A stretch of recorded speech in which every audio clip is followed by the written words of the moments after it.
આજની વાત આપણે હિન્દીમાં કરીએ. आज के कार्यक्रम की शुरुआत हम एक छोटी सी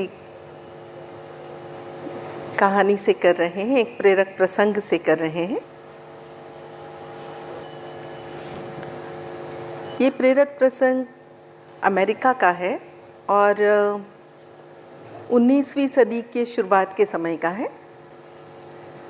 19वीं सदी की प्रारंभ का समय था और व्यापार व्यवसाय ये थोड़ा धीरे धीरे करके विकसित होता जा रहा था. उस समय भी आज के समय की तरह ही भेद था, यानी उच्च धनिक वर्ग था, मध्यम वर्ग था, निम्न वर्ग था, हर तरह के लोग हुआ करते थे. उस समय भी सारे विश्व में इसी तरह की स्थितियां थी. आज हम आधुनिक हो गए हैं, समय बदलता है. आधुनिक का अर्थ आसपास की मशीनें बदल जाती हैं, वो आधुनिक हो जाती हैं. हमारी विचारधारा में थोड़ा सा फर्क पड़ता है, कहीं कुछ अधिक भी फर्क पड़ता है.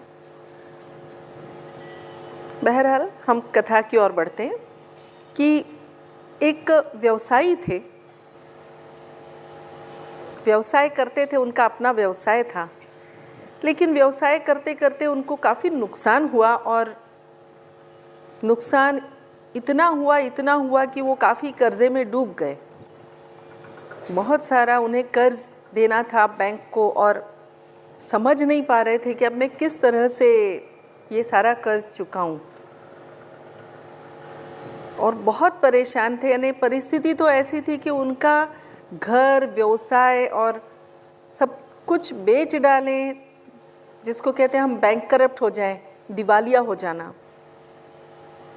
तो वो स्थिति थी, पर वो समझ नहीं पा रहे थे. और आज के समय जैसे उस समय के नियम नहीं थे, वो बैंक करप्ट वाला नियम शायद नहीं था कि आप अपने आप को बैंक करप्ट घोषित कर दो, दिवालिया घोषित कर दो, फिर ऐसा कुछ शायद था नहीं. वो बहुत परेशान था, मैं क्या करूं. तो सुबह वो पार्क में जाकर के बैठ कर के सोच रहा था, अब मैं क्या करूं, किस तरह से इस नुकसान से बाहर निकलूं, इस कर्ज से बाहर निकलूं. तो उसे परेशान देख एक व्यक्ति वहाँ पे बहुत अमीर दिख रहा था, वस्त्रों से, चाल ढाल से, बोलचाल से. वो व्यक्ति उसके पास आया और पास में बेंच पर बैठ गया पार्क में. वो बोला, क्या बात है, बड़े परेशान लग रहे हो. तो उसने कहा, क्या बताऊं सर, बड़ी परेशानी है. ऐसे कहते हुए उसने अपने जीवन की कथा सुना दी कि मेरे व्यवसाय में ऐसा घाटा हुआ, ऐसा कुछ लोगों ने धोखा दिया, कुछ ऐसा हुआ, कुछ वैसा हुआ, जो भी हुआ कुल मिला करके बहुत सारा घाटा हुआ. इतना कर्ज है कि मेरा एक एक बाल कर्ज में डूबा हुआ है. मैं क्या करूं, कैसे इस परिस्थिति से बाहर निकलूं, मैं समझ नहीं पा रहा हूं. तो उन्होंने अपने जेब से एक चेकबुक निकाली. चेकबुक निकाल करके उन्होंने कहा, देखो, वैसे तो मैं तुम्हें जानता नहीं हूँ, लेकिन तुम जो बोल रहे हो वो सत्य प्रतीत होता है. मुझे दिल से लग रहा है कि तुम सच बोलते हो. तो मैं एक काम करता हूँ, मैं तुम्हें $10 लाख का एक चेक दे देता हूँ. तुम अपने सारे कर्जे चुका लो और 1 साल के बाद में तुम मुझे इसी पार्क में मिलना और तुम मुझे ये पैसे लौटा देना. उस व्यक्ति को आश्चर्य हुआ कि ये कौन है. उन्होंने कहा, सर, क्या मैं आपका नाम जान सकता हूँ. तो उसने कहा, हाँ, मैं जॉन डी रॉकफेलर हूँ. तो जॉन डी रॉकफेलर उस समय के काफ़ी धनिक व्यक्तियों में से एक थे. उसे इतना आश्चर्य हुआ, अरे बाप रे, इतना धनिक व्यक्ति मेरे पास में बैठा. तो उसने चेक फाड़ करके दे दिया. तो उसकी आंखों में, युवक की आंखों में आंसू आ गए. उसने कहा, धन्यवाद सर, मैं 1 वर्ष के बाद आपको यहीं मिलता हूँ, इसी पार्क में, इसी समय. और फिर वो चेक लेकर के घर गया, सामने चेक रखा. बहुत देर तक सोचता रहा, मैं ये सत्य है या मैं कल्पना कर रहा हूँ। विश्वास ही नहीं हो रहा था कि उसके सारे कर्जे चुक जाएंगे, सब कुछ हो जाएगा। फिर एक क्षण उसको ऐसा विचार आया कि अरे, वो जो अनजान व्यक्ति थे, मतलब जो मुझे जानते नहीं थे, बहुत धनिक थे, वो मुझे जानते तो नहीं थे, फिर भी उन्होंने मुझ पे विश्वास किया।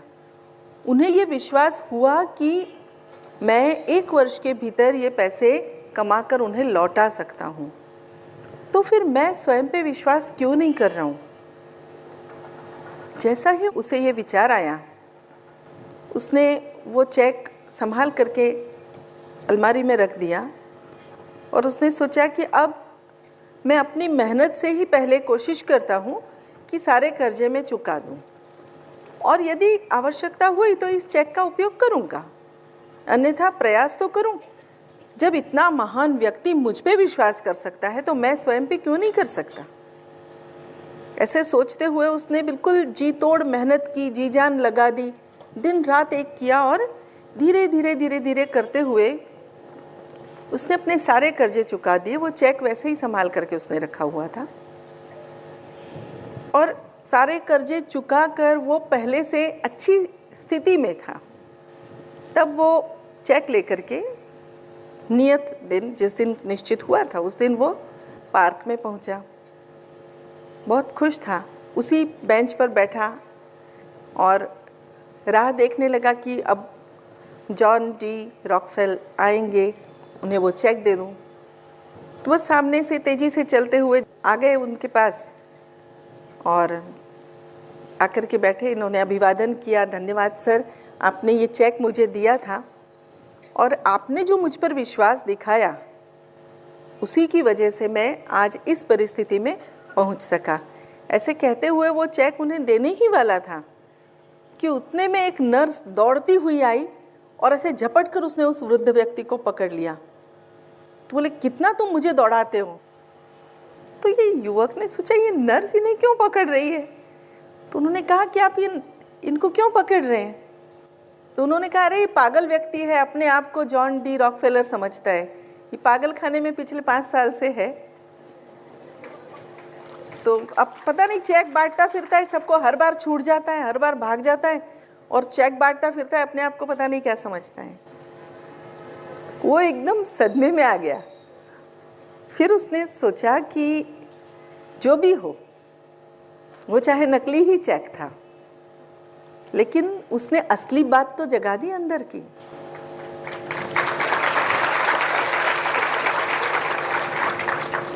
तो कहने का अर्थ कि हम सभी में वो असली बात है, क्योंकि ईश्वर का वो असली प्रसाद, आत्मा के स्वरूप में ईश्वर का ही एक अंश हम सभी के भीतर है। तो जो कार्य ईश्वर कर सकता है वो सारे कार्य हम सब कर सकते हैं, हम सभी कर सकते हैं वो सारे कार्य जो ईश्वर कर सकता है। ईश्वर क्या है? हम ही लोग सामूहिकता में हैं, सब मिलकर ईश्वर ही हैं।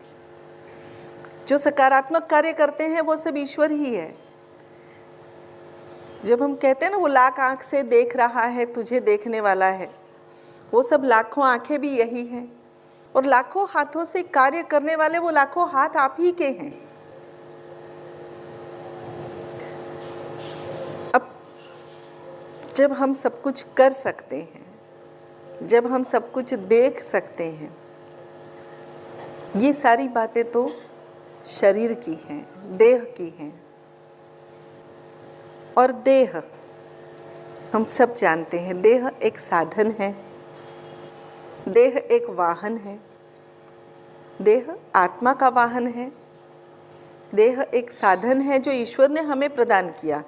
ईश्वर ने उपहार स्वरूप हमें ये देह दी है, और इससे हम जो कुछ भी करेंगे वो हमारी ओर से उपहार होगा उस परम कृपालु ईश्वर के लिए।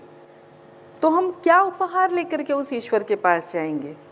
हमने तो उनके पास से उनके पास की श्रेष्ठ वस्तु मांग ली, क्योंकि स्त्री देह ये ईश्वर की श्रेष्ठ कृति है। जैसे अभी उस बच्ची ने बताया, सचमुच नवरत्नों से जड़ी हुई मूर्ति हैं स्त्रियां। सारे रत्न आपके भीतर हैं, सारे रस आपके भीतर हैं, सारी बातें, सारी सकारात्मकता, सारी रचनात्मकता आपके भीतर है। हम सभी स्त्रियों के भीतर हैं। लेकिन किस चीज़ की कमी है? किस चीज़ की कमी है? किसी चीज़ की कमी नहीं है। किसी चीज़ की कमी नहीं है। यदि कमी होती तो स्त्रियां कभी आगे ही नहीं बढ़ती और गुरुदेव कभी उनको समान अवसर नहीं प्रदान करते। जब गुरुदेव ने इतना विश्वास किया है हम पर, तो हम अपने आप पर तो कर ही सकते हैं। अपने आप पर से मतलब अपनी आत्मा पर। देह तो आत्मा का साधन है।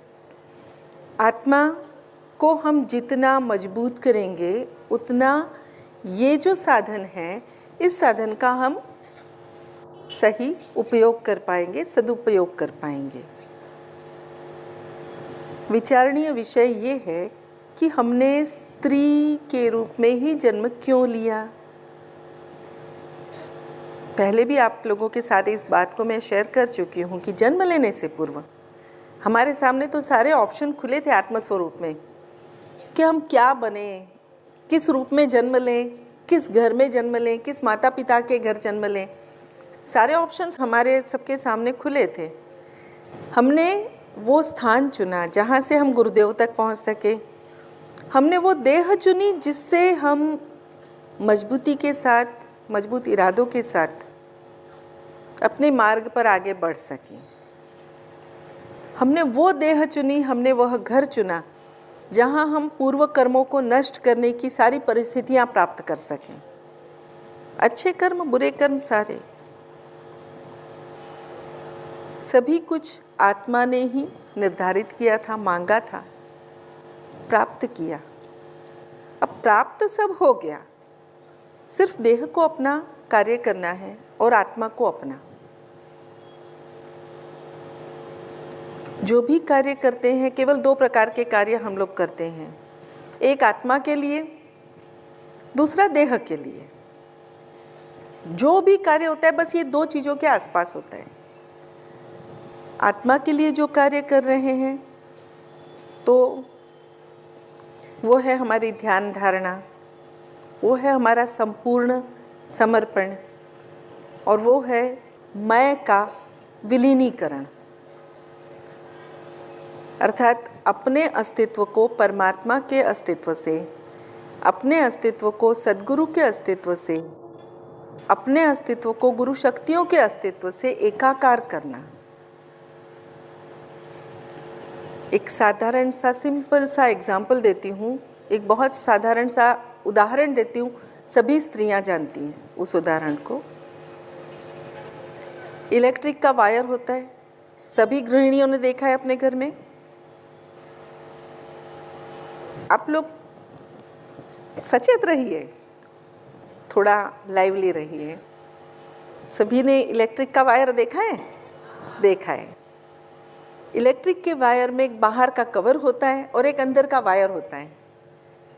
जो अंदर का तार होता है वो धातु का बना होता है, तांबे का बना होता है, बराबर है। और बाहर का जो कवर होता है वो प्लास्टिक का होता है या रबर का होता है या जिस भी चीज़ का होता हो। महत्वपूर्ण है अंदर का धातु का तार। यदि हमें कहीं से कहीं तक का तार चाहिए, यानी हमें यहाँ लाइट जलानी है तो बल्ब लगेगा उसमें, बराबर है। लेकिन बल्ब तब तक प्रज्वलित नहीं होगा जब तक उसका कनेक्शन नहीं होगा। कनेक्शन करने के लिए हमने तार भी खींच दिया, उधर भी प्लग भी है, सब कुछ है, लेकिन कब तक वो लाइट नहीं जलेगी? जब तक जो भीतर का जो धातु का तार है वो उस प्लग के धातु से मिलता नहीं है। सही कह रही हूँ? ये आप सब जानते हैं, बिल्कुल घर में हम लोग उपयोग में लाते हैं। जब दो तार जोड़ते हैं तो क्या करते हैं? उसका जो ऊपर का जो रबर का कवर होता है या प्लास्टिक का कवर होता है उसको पहले चाकू से काट करके साइड में करते हैं। यदि आपने स्वयं ने नहीं किया होगा तो इलेक्ट्रिशियन को करते हुए देखा होगा। फिर वो जो धातु का तार है उसे अच्छे से एक दूसरे से मिला करके उसको पेंच देते हैं।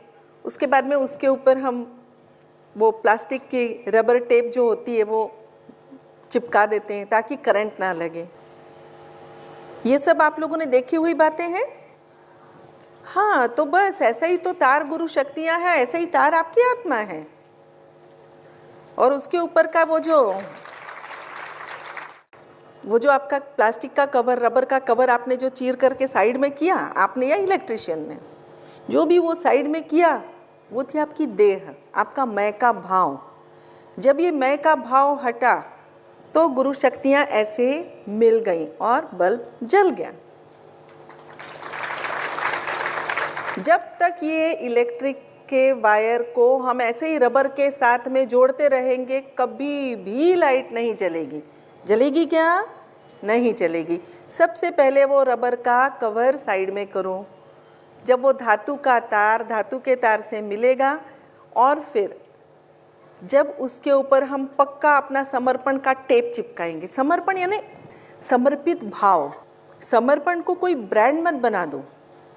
समर्पण का अर्थ है हमारा समर्पण का भाव, वो पूर्ण आस्था, वो पूर्ण विश्वास जो इस बंधन को जोड़े रखता है। जैसे इलेक्ट्रिक वायर को हम रबर टेप से चिपका देते हैं ना, कि वो करंट भी नहीं लगे और वो जुड़ा रहे, उसको कोई डिस्टर्बेंस ना हो, उसकी अर्थिंग ना हो जाए। अर्थिंग भी नहीं होनी चाहिए ना। तो वैसे ही जब ये हमारा समर्पण का तार जुड़ गया, अब उसके ऊपर से आप अपनी समर्पण की पट्टी, आपका पूर्ण समर्पण भाव, आपकी पूर्ण आस्था, आपका विश्वास, जब इसकी टेप आपने लगा दी तो क्या होगा? अर्थिंग नहीं होगी। अर्थिंग नहीं होगी मतलब, अर्थिंग नहीं होने से अर्थ है कि जो भी कुछ घटनाएं आसपास घटित होती हैं या कोई आकर के कान में कुछ कह जाता है, हमारी स्त्रियों के साथ बहुत होता है, सखियां आके कान में कुछ बोल जाती हैं और कान में ही सीधे बोलती हैं या फ़ोन से भी कान में बोलती हैं, और नहीं तो वो कहीं कम पड़ जाता है ना, तो फिर हमारे बहुत सारे साथी हैं, हमारे जितने संचार के माध्यम है उसमें भी बहुत सारी नेगेटिव बातें चलती रहती हैं। देखिए, हर चीज़ को ना देखने का अपना नज़रिया होता है। मैं संचार के माध्यमों को कोई दोष नहीं देती हूँ, क्योंकि समाचार पत्रों में बहुत अच्छी बातें भी छपती हैं और बहुत सारी नेगेटिव यानी नकारात्मक बातें भी छपती हैं। अब हम पर है कि हम उसमें से क्या लेते हैं। प्रत्येक बात में से ना हम क्या चुनते हैं। जैसे बाग में गुलाब भी है, कांटे भी है। जब भी आप बगीचे में जाते हो, आप क्या चुनते हो? गुलाब चुनते हो। कांटे चुनते हो क्या जा कर के? नहीं। तो फिर जब हम समाचार देखते हैं, समाचार पढ़ते हैं, समाचार सुनते हैं, तो तब हम उसमें से कांटे क्यों चुनते हैं, उसमें से फूल क्यों नहीं चुनते? और इसके लिए चाहिए हमारी आदतें। तो केवल छोटा सा एक बदलाव अपने अंदर करना है कि नहीं, कुछ भी ऐसे दिखे ना, जब भी कोई कान में बात, चाहे वो मोबाइल से हो, चाहे सखी ने कही हो, 4 जने बैठे थे, 5वीं की कुछ बातें चल रही थी, 5वीं, 6ठी, 7वीं, 8वीं किसी की भी बातें हो सकती हैं, क्योंकि ना ये सभी जितनी हम महिलाएं हैं ना, बिल्कुल चिड़िया की तरह हैं, चहकती रहती हैं।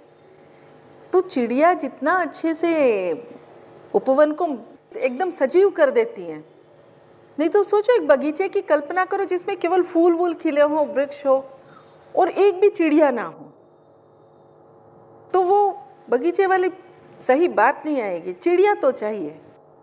तो स्त्रियों के बिना तो उपवन अधूरा है। चिड़ियों का चहकना भी चाहिए, लेकिन वो चहकना चहकना ही होना चाहिए। वो चहकना काव काव नहीं होना चाहिए।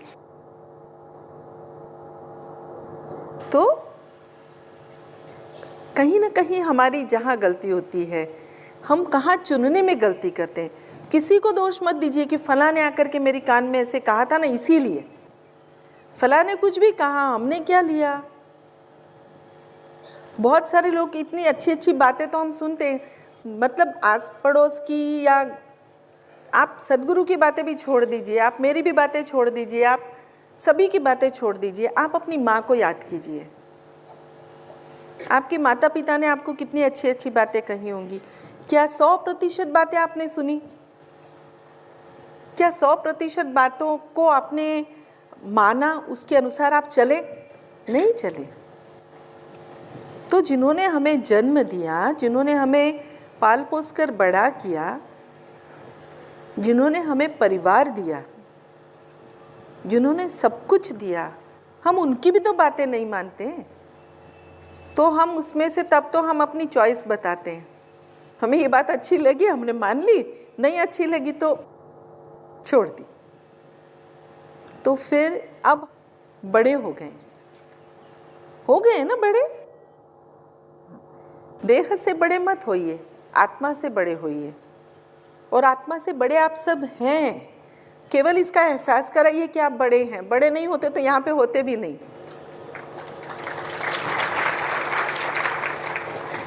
क्योंकि आध्यात्मिक रुचि तभी होती है जब आत्मा परिपक्व होती है। आत्मा परिपक्व हुई, इसीलिए आध्यात्मिक रुचि जागी।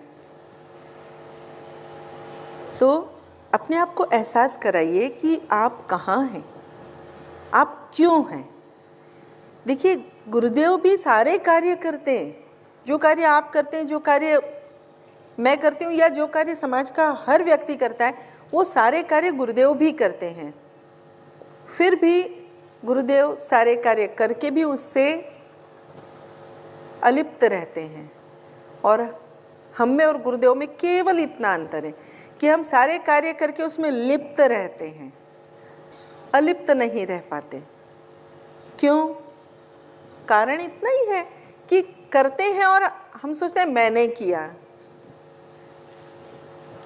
जब मैंने किया तो सारी जिम्मेदारी मेरी हो गई, मेरी नैतिक जिम्मेदारी, मेरी मौलिक जिम्मेदारी, मेरी माँ की तरह की जिम्मेदारी, मेरी बहन की तरह की जिम्मेदारी। आप लोगों के पास कोई वाहन होगा, साइकिल, स्कूटर, स्कूटी, कार, जो भी वाहन होगा, आप उसकी सर्विसिंग करवाते हैं? चलो, करवाने के लिए तो आप कभी कहीं भेजते होंगे सर्विस स्टेशन पे, लेकिन रोज उसको साफ तो करते हैं ना, धूल तो उसकी हटाते हैं। रोज आप उसकी केयर लेते हैं। क्यों? हर 6 महीने में या निश्चित किलोमीटर चलने के बाद में आप उसे सर्विस स्टेशन पे भेजते हैं। और अपने आप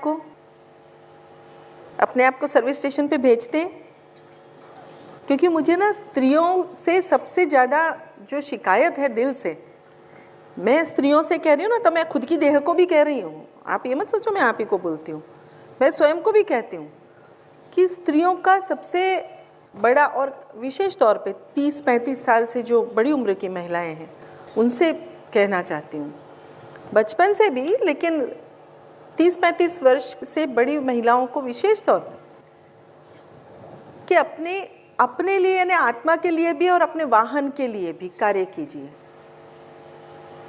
देखिए, ये वाहन ही हमें अपने डेस्टिनेशन तक, यानी हमें जहाँ पहुँचना है उस गंतव्य स्थान तक पहुँचाएगा। तो इस वाहन की देखभाल भी जरूरी है और वाहन के मालिक की देखभाल भी जरूरी है। तो वाहन के मालिक की देखभाल के लिए आप ध्यान करेंगे सुबह शाम, यानी आत्मा के लिए। और इस वाहन के लिए क्या करेंगे?